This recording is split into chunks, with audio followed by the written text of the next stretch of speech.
నమస్తే, welcome to Sakshi business. నేను Shahida. Career growth కోసం ఉద్యోగాలు మారుతున్నారా? ఇలా ఒక కంపెనీ నుంచి మరో కంపెనీకి మారినప్పుడు మీ యూఏఎన్ నెంబర్ ఒక్కటే ఉన్నప్పటికీ కొత్త కంపెనీలో చేరిన ప్రతిసారి కొత్త పిఎఫ్ ఖాతా నెంబర్ జనరేట్ అవుతుంది. చాలామంది ఉద్యోగులు పాత పిఎఫ్ అకౌంట్లలో ఉన్న సొమ్మును అలాగే వదిలేయడం లేదా విత్డ్రా చేసుకోవడం చేస్తుంటారు. కానీ పాత అకౌంట్లను ప్రస్తుత ఖాతాలోకి విలీనం చేయడం వల్ల చాలా ప్రయోజనాలు ఉన్నాయి. ఉద్యోగం మారినప్పుడు పాత పిఎఫ్ ఖాతాలోని సొమ్మును కొత్త ఖాతాకు మార్చాలి. ఇలా చేయడం వల్ల మీ రిటైర్మెంట్ సేవింగ్స్ ఖాతా ఒకే చోట సురక్షితంగా ఉంటుంది. విత్డ్రా చేసుకునేటప్పుడు ఇబ్బందులు ఉండవు. పిఎఫ్ రూల్స్ ప్రకారం ఉద్యోగం మారినా సర్వీస్ కంటిన్యూటీ ఉండేలా చూసుకోవాలి. పాత బ్యాలెన్స్ ను కొత్త ఖాతాకు బదిలీ చేయడం ద్వారా మీ సర్వీస్ హిస్టరీ కంటిన్యూ అవుతుంది. 5 ఏళ్ల సర్వీస్ పూర్తి కాకముందే పిఎఫ్ డ్రా చేస్తే టీడీఎస్ పన్ను పడుతుంది. విలీనం చేయడం వల్ల ట్యాక్స్ మినహాయింపు పొందొచ్చు.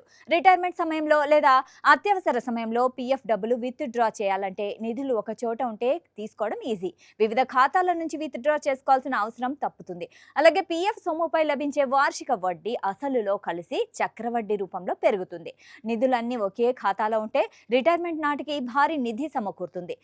ఈపీఎఫ్ రూల్ ప్రకారం కనీసం 10 ఏళ్ల సర్వీస్ పూర్తి చేసుకుంటేనే రిటైర్మెంట్ తర్వాత ప్రతి నెల పెన్షన్ పొందే అర్హత లభిస్తుంది. సర్వీస్ హిస్టరీ క్రమం తప్పకుండా విలీనమైతేనే ఈ 10 ఏళ్ల వ్యవధి పూర్తవుతుంది. ఖాతాను ఎలా మెర్జ్ చేయాలనేది చూస్తే ఈపీఎఫ్ఓ మెంబర్ సేవా పోర్టల్ ఓపెన్ చేసి యూఏఎన్ పాస్వర్డ్ ఎంటర్ చేయాలి. మెనూలోని ఆన్లైన్ సర్వీసెస్ విభాగంలోకి వెళ్ళి 1 మెంబర్ 1 ఈపీఎఫ్ అకౌంట్ ఆప్షన్ ఎంచుకోవాలి.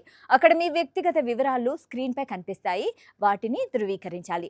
పాత అకౌంట్లన్నీ ఒకే చోట చేర్చేందుకు యూఏఎన్ ఐడి ఎంటర్ చేయాలి. మీ మొబైల్ నెంబర్కు వచ్చే 1 టైం పాస్వర్డ్ ఎంటర్ చేస్తే వెరిఫికేషన్కు వెళ్తుంది.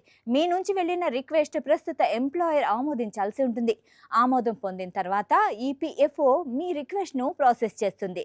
ఒకసారి ఈ ప్రక్రియ అంతా పూర్తయ్యాక పాత అకౌంట్లోని నగదు ఒకే ఖాతాలో కనిపిస్తుంది.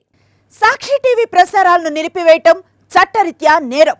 సాక్షి టీవీ ప్రసారాల కోసం మీ స్థానిక కేబుల్ ఆపరేటర్ను వెంటనే సంప్రదించండి. డిటిహెచ్లో ఇంటర్నెట్లో కూడా సాక్షి టీవీ ప్రసారాలను వీక్షించవచ్చు.